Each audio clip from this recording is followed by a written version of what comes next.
What do you use for lifting things? Well, I guess most of the time you use your hands. If something's very heavy, you may need to use a crane or a forklift truck. To lift yourself from one floor to another in a building, you may use an escalator or a lift. But I tell you, I can lift the craziest objects with the craziest things. For example, see this milk bottle here?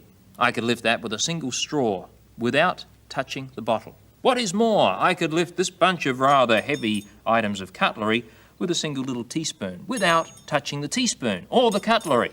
And what is more, I could lift this glass with that balloon. Furthermore, I could take the very same balloon, bring it over to the fan, and get the fan to lift the balloon without touching either of them.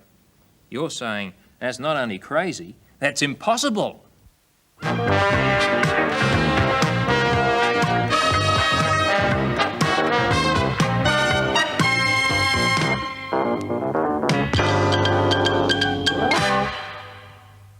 Well, is the man crazy or can he do it? Let's start with the milk bottle. How can I lift it with a straw?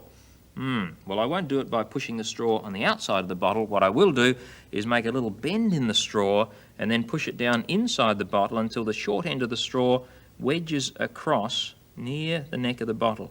Then I'll lift it up and slowly but surely the bottle will come up. I've lifted a bottle with a straw. What about the cutlery? All of that cutlery needs to be lifted by the little teaspoon without me touching the teaspoon. How are we going to do that? Well, I will need something else to help me, and that's the empty case of a ballpoint pen. There we are. What I'll do is thread the piece of string through the empty case of the ballpoint pen. Can you guess what I'm going to do next? I used pressure to help me lift the milk bottle with the straw.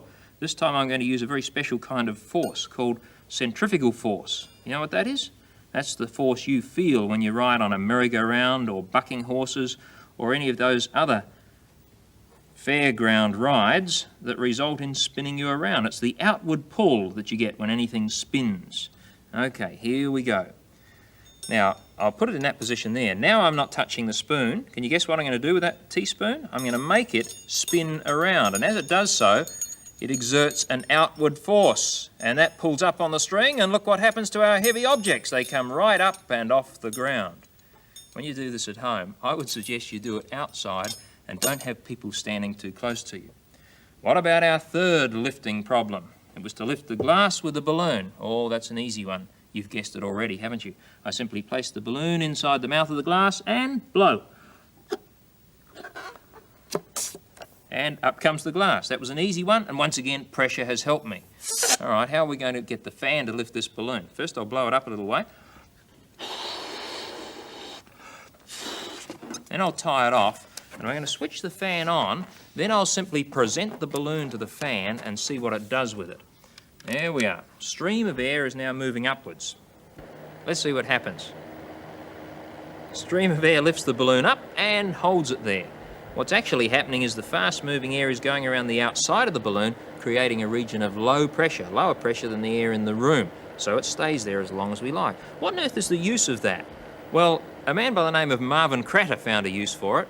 In a building in Las Vegas, he has a huge fan at the base, driven by a DC-4 aeroplane engine, and the whole thing is called the Flyaway, and for just $15, you put on a balloon-like suit, which makes you large and fat and round, and you jump into the stream of air, which is moving very rapidly up inside the building. And you've guessed it, you float, just as our balloon floated here.